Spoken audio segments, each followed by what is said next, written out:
Ibu, aku rindu sama ibu. Ibu sudah bertahun-tahun tidak pulang.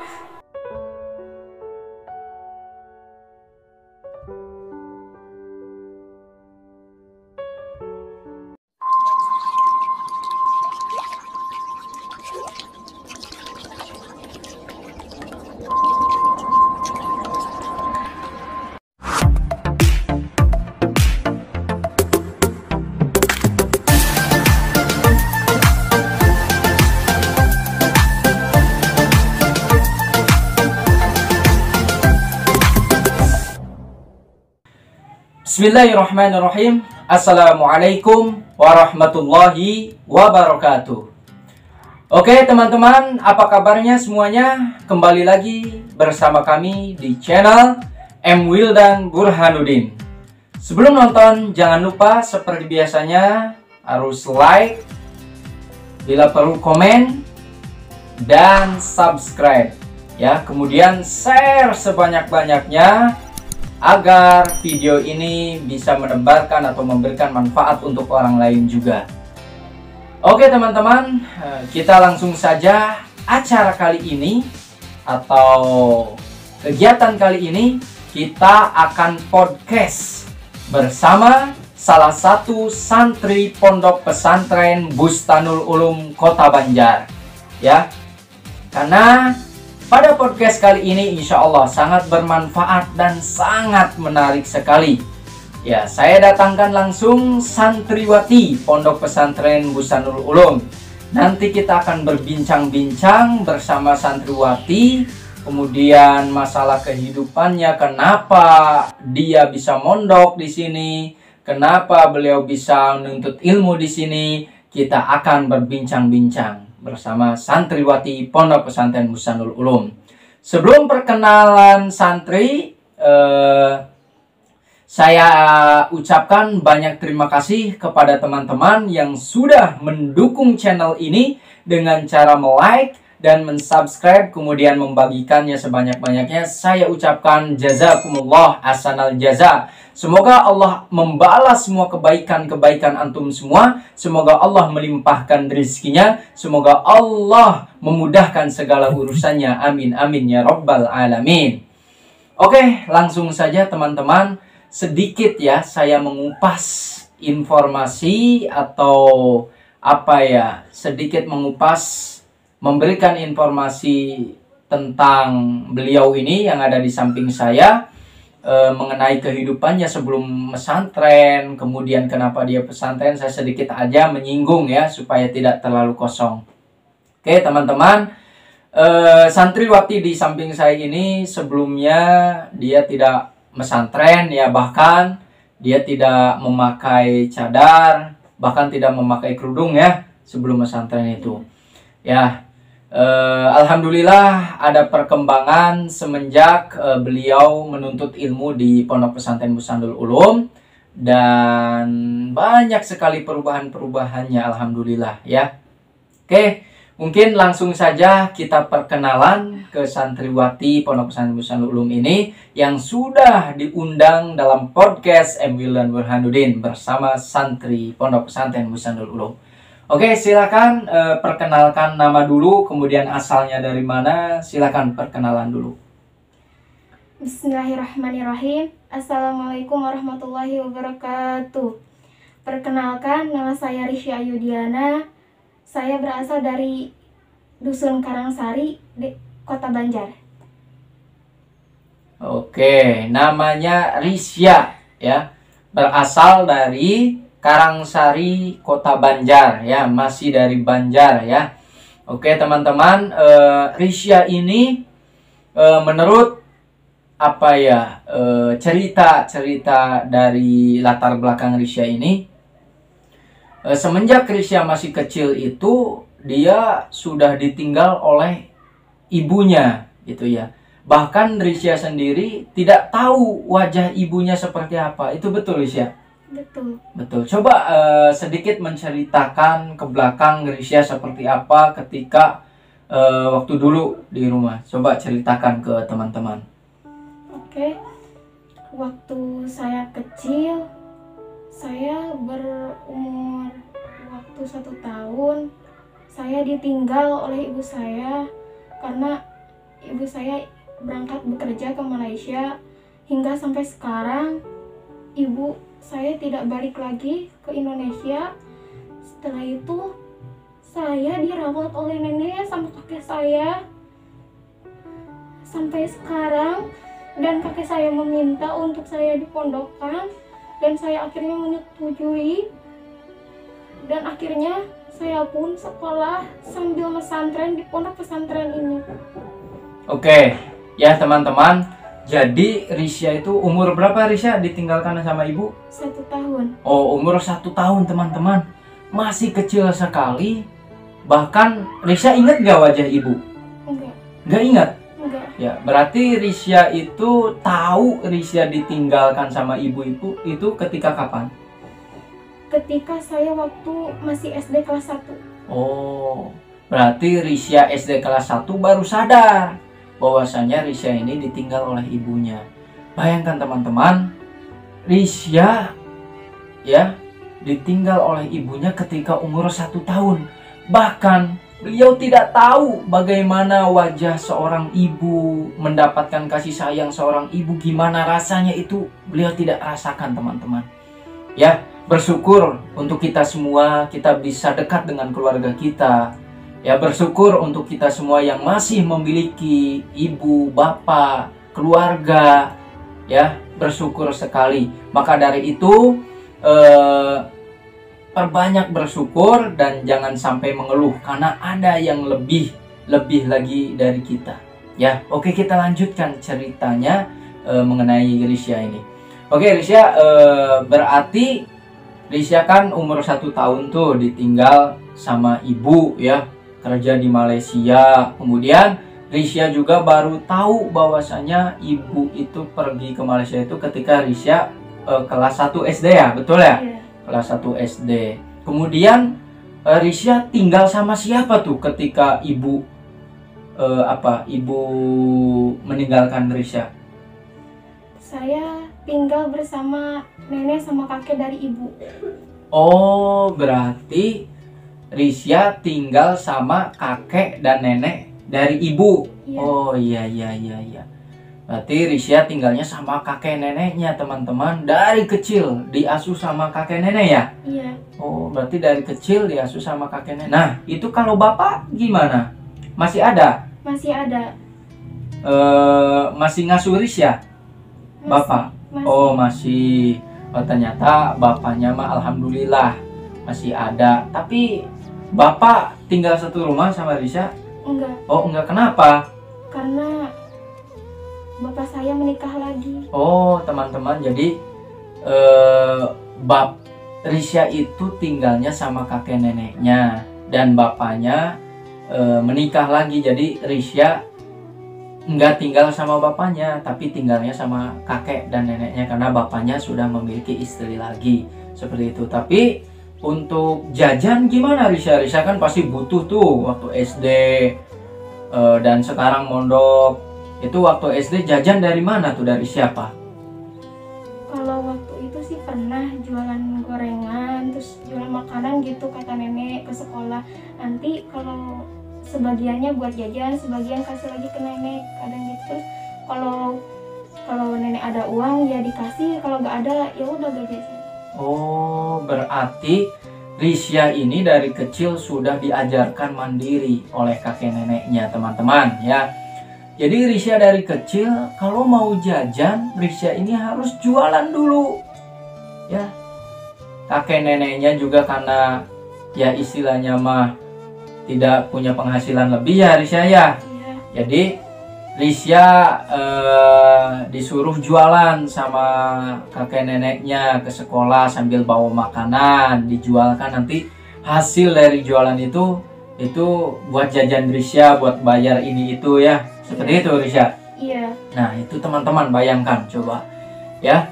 Dari kecil mulai SD tidak dikasih jajan sama orang tuanya, tapi Risya sudah mandiri berjualan kesana kemari untuk jajan, sekedar jajan ya. Itu bayangkan masih umur SD loh teman-teman. Ya. Nah, kemudian Risya bisa mondok ini karena keinginan siapa awalnya? Awalnya sih keinginan dari saya. Iya. Terus kata bapak saya itu mondok, ya mondok boleh, tapi mungkin nggak biasa biayain. Terus ya udah gitu ya, kalau ini mah kerja aja, jangan lanjutkan saja sekolah sana mondok, nanti bapak aja yang biayain gitu. Oh iya, oke teman-teman. Jadi Risya ini awalnya mah emang kepinginan Risya sendiri untuk mondok ya teman-teman ya. Tapi orang tuanya tidak sanggup membiayai. Tapi keinginan Risya pengen kerja tapi tidak diperbolehkan oleh orang tua. Tapi sekarang alhamdulillah ya, di Busanul Ulum Risya sudah mondok sudah berapa tahun berarti Risya? 2 tahun. 2 tahun sekarang ya. Alhamdulillah teman-teman, sudah 2 tahun Risya mondok di pesantren Busanul Ulum Kota Banjar. Nah, untuk selama di pondok ini kan Risya pasti punya kebutuhan ya. Pengen jajan ini itu, bahkan untuk membayar pondok. Itu dari mana Risya? Itu kadang ketika saya membantu Ustadz gitu, Ustadz meminta tolong ke saya atau mencucikan baju atau menyetrika baju, terus Ustazah itu mengasih penghasilan kepada saya. Oh, bahasanya berarti kalau ada tuh teman-teman ya, bahasa kalau santri membantu kiai, membantu ustadz-ustadzah itu bahasanya ngedalem ya, ngedalem. Nah, Risya itu hanya mengandalkan membantu kiai, membantu ustadz dan ustadzah di sini. Misalkan contoh kayak gini, Risya misalkan nyuci bajunya ustadz atau ustadzah di sini atau kiai, nanti sama kiai itu dikasih uang seperti itu ya. Iya, kadang makanan, nah seperti itu. Nah, untuk biaya bulanan juga gimana Risya? Sudah termasuk ya, karena membantu Bapak Kiai ya, seperti itu ya. Iya. Ya istilahnya mendalam lah. Jadi ada bahasa dalam, kalau orang dalam itu biasanya biaya pondok itu sudah digratiskan karena dia membantu pondok juga gitu ya, membantu urusan pondok seperti itu, membantu kiai, membantu guru-guru di sini. Nah, teman-teman bayangkan Risya ini sekarang ya, untuk sekarang juga di pondok mengandalkan kerja di sini, artinya membantu kiai di sini. Dia bisa jajan ketika setelah membantu atau nyucikan bajunya ustadzah atau nyucikan bajunya ustadz di sini atau membantu kiai di sini ngepel, nyapu dan lain sebagainya. Baru dikasih uang. Nah, itu dia jajannya hanya bermodalkan seperti itu. Hanya mengandalkan dari situ. Bayangkan teman-teman ya. Banyak sekali terkadang kita tidak mensyukuri nikmat yang Allah berikan kepada kita. Terkadang kita diberikan oleh orang tua jajan lebih banyak ya, tapi kita tetap masih merasa kurang. Kita tetap masih merasa bahwasanya jajan kita itu masih kurang. Bahkan sering mengeluh, sering membentak orang tua kita, sering meminta ke orang tua kita dengan cara memaksa. Kalau tidak dikasih kita ngambek, kalau tidak dikasih kita marah ke orang tua. Nah, bayangkan, coba kita renungkan dalam hati kita yang paling dalam, seorang Risya ditinggal oleh ibunya ketika masih berumur 1 tahun. Pengen jajan dia harus berjualan dulu ketika SD. Sekarang mondok pengen jajan dia harus membantu ustadz dulu.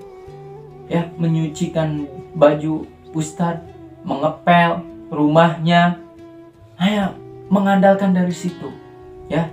Terkadang kita ini banyak mengeluh. Ya, banyak mengeluh tapi tidak ada aksi, tidak ada amalnya gitu. Ya, permintaan tinggi tapi tidak berusaha, cita-cita tinggi tapi tidak berusaha. Nah, coba ya, ini pelajaran kehidupan untuk kita. Ketika masalah harta, ketika masalah dunia, kita jangan sampai melihat orang ke orang yang lebih dari kita, ya. Tapi ketika masalah harta, coba kita melihat ke orang yang lebih rendah dari kita, ya, agar kita terus merasakan bersyukur, terus bersyukur kepada Allah, ya. Nah, kalau masalah ilmu, masalah amal soleh, kita harus melihat ke orang yang lebih dari kita. Agar apa? Kita termotivasi supaya kita bisa beramal soleh lebih dari dia. Kita bisa belajar, ya, memiliki ilmu lebih dari dia. Itu boleh untuk sebagai motivasi untuk kita. Oke teman-teman, itu sekelumit tentang cerita Risya di sini ya, di pondok. Gimana Risya perasaannya ketika mondok di Busanul Ulum? Pas pertama kali kesini sih rasanya tidak betah, karena berbeda banget gitu orang-orangnya yang di kampung gitu. Iya. Terus semakin lama di sini mondok, akhirnya alhamdulillah saya betah di sini. Alhamdulillah ya, Risya betah di sini di pondok. Nah Risya kangen gak sih sama ibu? Kangen banget, pengen ketemu, pengen meluk. Nah, berarti belum sama sekali ya ketemu sama ibu ya? Belum. Nah, Risya ini belum sama sekali teman-teman ketemu dengan ibunya. Nah, Risya bayangkan nih, kalau misalkan ada ibu Risya di depan Risya, ya, bayangkan kalau misalkan ada ibu Risya di depan Risya. Coba kata-kata apa yang Risya ingin ucapkan ke ibu? Ungkapan apa yang selama ini terpendam untuk ibu? Coba ungkapkan ke teman-teman semuanya. Ibu, aku rindu sama ibu. Ibu sudah bertahun-tahun tidak pulang, hingga meninggalkan saya sama adik. Ibu, tolong maafkan Risya, karena Risya sudah menjadi anak yang tidak bisa patuh kepada ibu, yang tidak bisa bertemu dengan ibu.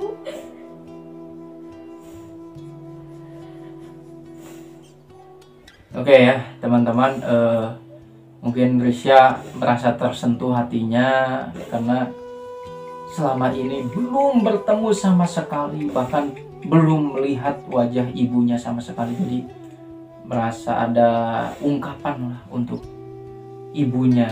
Bayangkan teman-teman, jika kita di posisi Risya ini jauh dari orang tua, ya, kemudian belum bertemu sama sekali dengan ibu kandung kita sendiri, bahkan kita tidak tahu wajah ibu kandung kita sendiri seperti apa. Bayangkan gimana rasanya gitu kan, ya. Tapi Risya harus tetap semangat ya Risya ya, harus tetap sabar. Mungkin Allah sedang menguji Risya, sedang memberikan Risya cobaan, ya, ujian ini supaya Risya naik derajatnya, ya. Yang namanya ujian itu kan tujuannya untuk menaikkan derajat kita gitu ya. Nah insya Allah kalau Risya melalui ujian-ujian ini dengan baik sampai lulus ujian yang diberikan oleh Allah, maka Risya akan dinaikkan derajatnya oleh Allah menjadi orang yang mulia, orang yang soleh dan soleha. Seperti itu ya, amin amin ya rabbal alamin. Nah pesan dari saya Risya tidak banyak. Risya tetap semangat belajarnya, jangan menjadikan halangan, jangan putus asa, kejar cita-cita Risya, ingin menjadi apa, kejar cita-citanya, terus semangat belajar, pantang menyerah, dan jadikan sebuah batu loncatan masalah tersebut, jangan jadikan sebagai keputusasaan, tapi jadikan semangat. Insya Allah kalau Risya sudah sukses, pasti banyak orang-orang yang menganggap Risya, yang mengakui Risya, bahkan Risya menjadi rebutan, ya. Makanya Risya yang sukses, ya, sukses dunia akhirat, ya, dan menjadi kebanggaan untuk keluarga, ya. Seperti itu ya Risya ya. Ada lagi yang ingin diungkapkan untuk saudara di rumah, ucapan terima kasih atau apa, silakan. Untuk keluarga di rumah, terima kasih yang telah merawat saya dari kecil hingga sekarang. Terima kasih banget, karena saya tidak bisa membalas jasa-jasa kalian semua. Ya, oke. Itu ucapan Risya kepada keluarga yang sudah merawat dari kecil kakek neneknya. Kakek masih ada? Masih. Nenek? Masih. Oh masih ada, alhamdulillah ya kakek neneknya. Semoga sehat semuanya, sehat walafiat, diberikan umur panjang, diberikan rezeki yang lancar, segala urusannya dimudahkan oleh Allah Subhanahu wa taala. Amin amin ya rabbal alamin. Oke teman-teman, mungkin itu saja yang bisa disampaikan podcast kali ini dengan santriwati Pondok Pesantren Bustanul Ulum. Ya, semoga ini menjadi motivasi untuk kita semua agar lebih semangat dalam menjalani kehidupan kita semua. Tetap bersyukur, tambahkan rasa syukur kita. La in syakartum la azidannakum wal in kafartum inna adzabi lasyadid. Itulah kata Allah. Semakin kita bertambah rasa syukur kita kepada Allah, maka Allah akan tambahkan nikmatnya untuk kita semua. Akan tetapi jika kita kufur terhadap nikmat Allah, tidak bersyukur kepada Allah, maka tunggu saja azab Allah sangat pedih. Nah, itulah teman-teman sekelumit tentang cerita santriwati di sini. Mudah-mudahan bermanfaat dan jangan lupa like, komen dan subscribe pada channel ini. Dukung terus, support terus channel kami, YouTube kami agar terus menebarkan manfaat untuk kita semua, agar terus memberikan manfaat untuk umat ini. Ya, saya ucapkan jazakumullah ahsanal jaza. Syukran. Wassalamualaikum warahmatullahi wabarakatuh.